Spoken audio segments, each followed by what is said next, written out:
నేను నిన్న మొన్న ఒక విషయం మాట్లాడుతూ ఉంటే ఒక ఆయన ఒక ఓసీ ఇక్కడ ఉన్నటువంటి అప్పర్ క్యాస్ట్ సంబంధించిన ఒక పర్సన్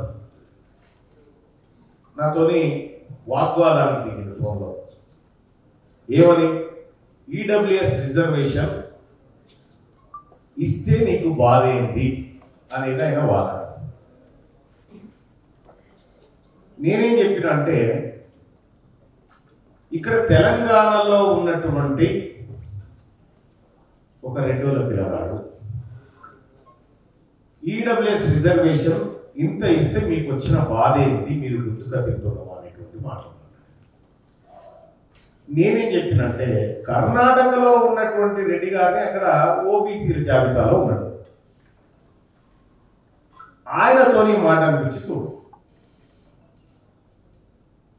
ఆయన అక్కడ ఉన్నటువంటి రెడ్డి గారి బిడ్డ, ఆయనకు న్యాయం జరగాలని ఇక్కడ ఉన్నటువంటి మనం కొట్లాడతాం. ఇక్కడ ఎస్టీ సోదరులు కూడా దీన్ని అపోజిట్ చేయడం లేదు. ఎందుకంటే లంబాడా సోదరులు ఉన్నారు, 1-2 రాష్ట్రాల్లో మాత్రమే ఎస్టీ వాళ్ళు. కృష్ణా కరెక్టే కదా, మిగతా రాష్ట్రాల్లో బీసీ. కాబట్టి ఇక్కడ ఉన్నటువంటి లంబాడా బిడ్డలు కూడా దీనికి మద్దతు చేయాల్సిందే. చాలా చోట్ల ఇక్కడ ఎస్సీలో ఉన్నటువంటి కొంతమంది వాళ్ళు ఇతర రాష్ట్రాల్లో బీసీలో ఉన్నారు. కాబట్టి ఇది ఒక బీసీల సమస్య మాత్రమే కాదు, ఇది ఈ దేశంలో ఉన్నటువంటి ప్రజలందరి సమస్య. ఈ ఓబీసీ రిజర్వేషన్ అనేది, అలాగే క్యాస్ట్ సెన్సస్ అనేది.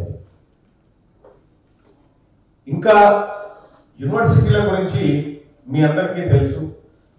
వరల్డ్ టాప్ 300 యూనివర్సిటీలో ఒక్క ఇండియా యూనివర్సిటీ కూడా లేదు.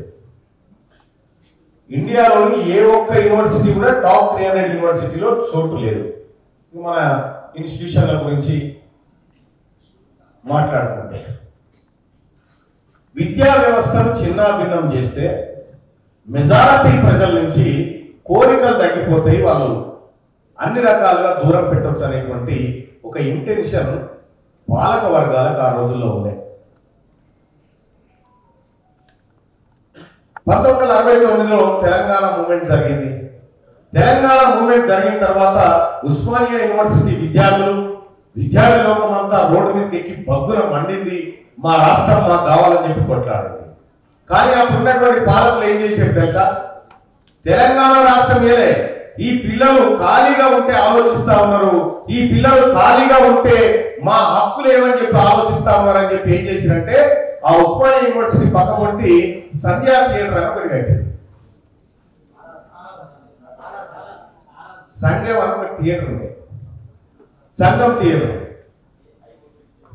థియేటరు, సంధ్య, ఆరాధన, ఈ థియేటర్లన్నీ ఎందుకు వచ్చిన ఎరికేనా? ఈ పిల్లలు ఉద్యమాలు చేయకుండా దాని మీద కాలక్షేపం చేయడం కోసం పెట్టినటువంటి ఒక బలమైన మోసాలు. ఇప్పుడు ఏదైనా కొత్త సినిమా రిలీజ్ అయితే ఉస్మానియా క్యాంపస్ అంతా అలానే ఉంటుండే.